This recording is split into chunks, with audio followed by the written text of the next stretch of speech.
My name is Caleb and I'm 41 years old. I've been married to my wife, Vanessa, for 12 years and we had a 9-year-old daughter, Mia, who was the heart and soul of our family. Vanessa and I met in college at a mutual friend's party. She was a bubbly education major with a contagious laugh, and I was a business student who fell hard for her the moment she spilled her drink on me and laughed it off. We were inseparable from that night on, building a life together through late-night study sessions, first jobs, and eventually parenthood. I thought we were the couple everyone envied, always hosting barbecues, taking Mia on camping trips, and celebrating milestones with big, heartfelt gestures. But all of that came crashing down the night of our 12th anniversary party when I caught Vanessa cheating in the most humiliating way, and I made sure everyone there knew exactly what she'd done. Our anniversary was on June 15th, and I'd been planning a big party for weeks to celebrate 12 years of marriage. I wanted it to be a night Vanessa would never forget, a way to show her how much I still loved her after all we'd been through. We'd had our struggles, my landscaping business had taken a hit during the recession, and Vanessa had gone through a rough patch after Mia's birth, battling postpartum depression, but we'd always come out stronger. Or so I thought. Lately, though, I'd noticed Vanessa pulling away. She was spending more time on her phone, always tilting the screen away when I walked into the room. She'd started working late at school, grading papers, or meeting with colleagues, even though the school year had just ended.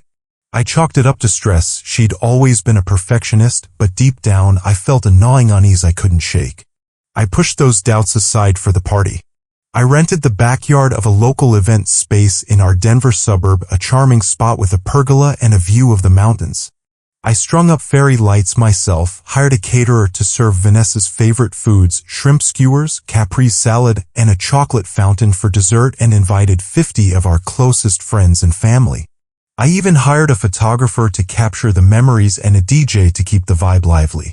Mia helped me pick out a special gift for Vanessa, a silver necklace with a heart-shaped pendant engraved with our wedding date, June 15, 2012. I planned to give it to her during my toast, a moment I'd rehearsed in my head a dozen times. I imagined her tearing up, pulling me into a hug, and us dancing under the stars while our loved ones cheered. The party started off like a dream. Vanessa looked breathtaking in a red dress that hugged her curves, her blonde hair cascading over her shoulders in soft waves. She was all smiles as we mingled with our guests, her arm looped through mine as we laughed with old friends and toasted with champagne. Mia was running around with her cousins, her laughter echoing through the warm June evening, and the fairy lights twinkled against the sunset, painting the scene in a golden glow. I felt like the luckiest man alive, thinking, this is what 12 years of love looks like. But that feeling didn't last. About an hour into the party, I noticed Vanessa was missing. I'd been talking to my brother, Tom, about a new landscaping project I'd landed, a big contract that would finally let us take that Disney World trip we'd been promising Mia. I glanced around, expecting to see Vanessa chatting with her sister or helping the caterer, but she was nowhere in sight. "Hey, have you seen Vanessa?" I asked Tom, trying to keep my tone casual. He shrugged, saying he'd seen her on her phone earlier, maybe taking a call. I nodded, but that uneasy feeling in my gut grew stronger. She'd been glued to her phone all week, always quick to put it away when I got close, and those late nights at school had been happening more often. I tried to brush it off. She wouldn't do anything to ruin a night like this, right? I excused myself and started looking around the venue. The party was in full swing in the backyard, kids playing tag, couples dancing, my dad telling stories by the chocolate fountain, but Vanessa wasn't there. I checked the bathroom, the catering tent, even the parking lot, but no sign of her. Then I remembered the indoor lounge area attached to the event space, a small room used for storage and prep. It was tucked away, out of sight from the main party, and I figured she might have gone there to take a break or make a call. As I approached the door, I heard her voice, soft, giggly, the way she used to sound when we'd stay up late talking in college. My heart sank. I told myself it was nothing, maybe she was on the phone with her mom, but then I heard a man's voice, low and intimate, and my blood ran cold. I pushed the door open quietly, just a crack, and peered inside. The sight in front of me felt like a knife to the chest. Vanessa was there, pressed up against a man I recognized immediately, Greg, a fellow teacher at her school, someone she'd always described as just a friend. They were kissing, her hands cupping his face, his arms wrapped around her waist, pulling her close. She was giggling between kisses, her red dress hiked up slightly as he whispered something in her ear. On the table beside them was a half-empty bottle of champagne and 2 glasses, as if they'd been toasting their little secret while I was outside celebrating our marriage. They were so caught up in each other that they didn't even notice me standing there, watching my world fall apart. I felt like I couldn't breathe. My hands shook as I gripped the door frame, the necklace box in my pocket suddenly feeling like a lead weight. My mind raced with questions. How long had this been going on? Why here at our anniversary party of all places? I thought about all the times Vanessa had mentioned Greg in passing, staff meetings, school events, the occasional coffee run. She'd always laughed off my teasing about him, saying he was too boring for her to even think about. But now I saw the truth. She'd been lying to me, sneaking around, maybe for months, while I was planning this night to honor our love. I wanted to scream, to storm in and confront them, but something stopped me. I didn't just want to catch her. I wanted her to face the consequences, to feel the weight of what she'd done. I stepped back, closing the door softly, and took a deep breath. My heart was pounding, but a plan started forming in my mind. I wasn't going to let Vanessa get away with this, not in front of everyone we loved. If she thought she could humiliate me like this, she was about to learn what humiliation really felt like. I found the photographer, a young guy named Alex who'd been snapping candids all evening. "I need you to come with me," I whispered, my voice trembling but firm. He looked confused but followed me back to the lounge. I opened the door again, this time letting it swing wide, and Alex snapped a photo just as Vanessa and Greg pulled apart, their faces a mix of shock and guilt. The flash of the camera made them jump, and Vanessa's eyes locked onto mine. "Caleb!" she gasped, her voice breaking as she stepped away from Greg, smoothing her dress. This isn't what it looks like. Not what it looks like?" I shouted, my voice echoing through the small room. "You're making out with another man at our anniversary party, Vanessa, in front of our daughter, our family, our friends. What the hell is wrong with you?" I turned to Alex, who was still holding his camera, and said, "Make sure you get this on video. I want everyone to see this." Vanessa's face crumpled, tears streaming down her cheeks as she reached for me. "Caleb, please, let's talk about this privately," she begged, her voice desperate. "I can explain," but I was done listening. I turned and stormed back to the backyard, Vanessa running after me, her heels clicking on the pavement as she pleaded with me to stop. I ignored her, my anger fueling me as I pushed through the crowd of guests, who were starting to notice something was wrong. I grabbed the microphone from the DJ, the music cutting off abruptly, and faced the crowd. Everyone turned to look at me, my parents, Vanessa's sister, our friends from college, Mia's godparents, some smiling, others confused, expecting a heartfelt toast.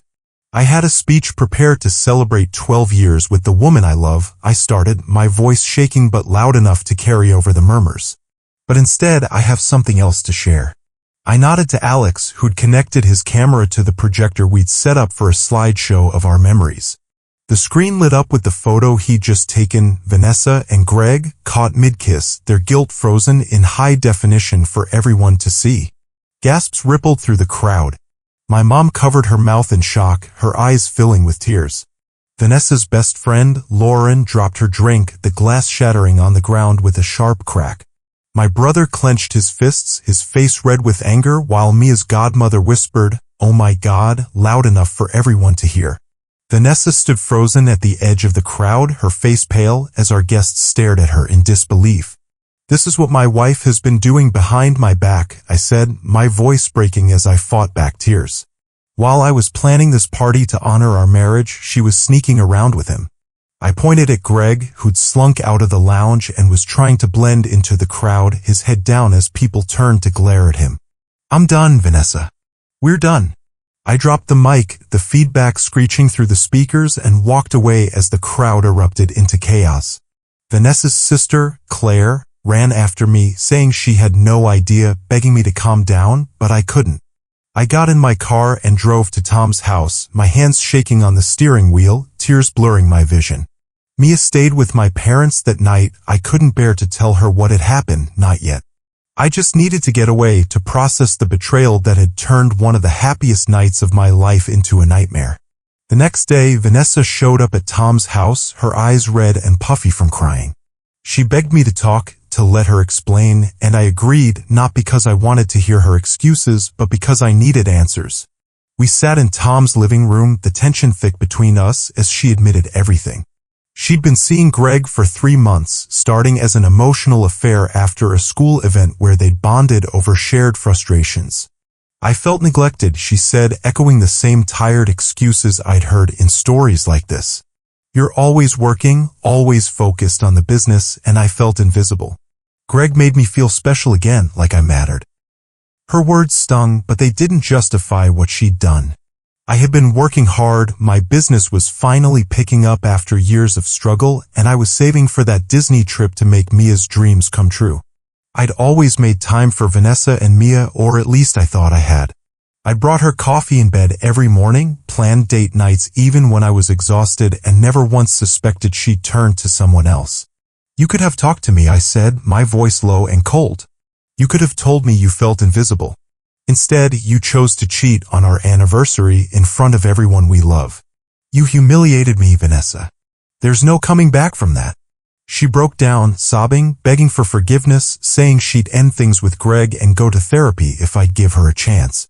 But the trust was gone.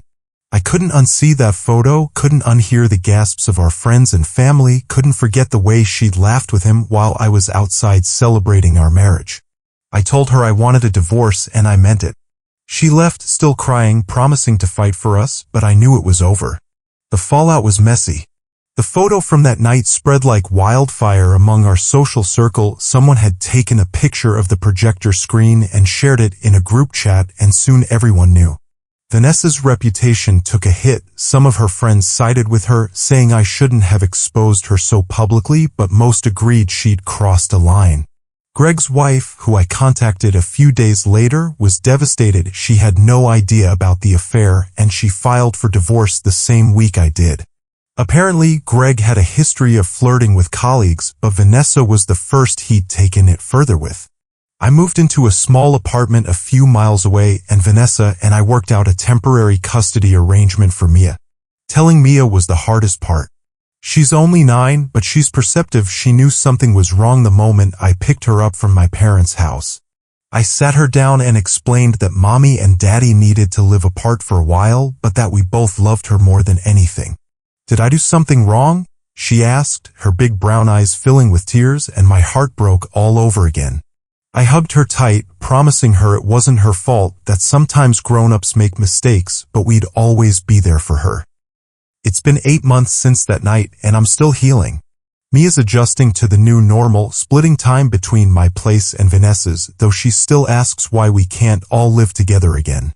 I've been honest with her in an age-appropriate way, saying Mommy and Daddy need to be apart to be happy, but it's a conversation I know we'll have to revisit as she gets older.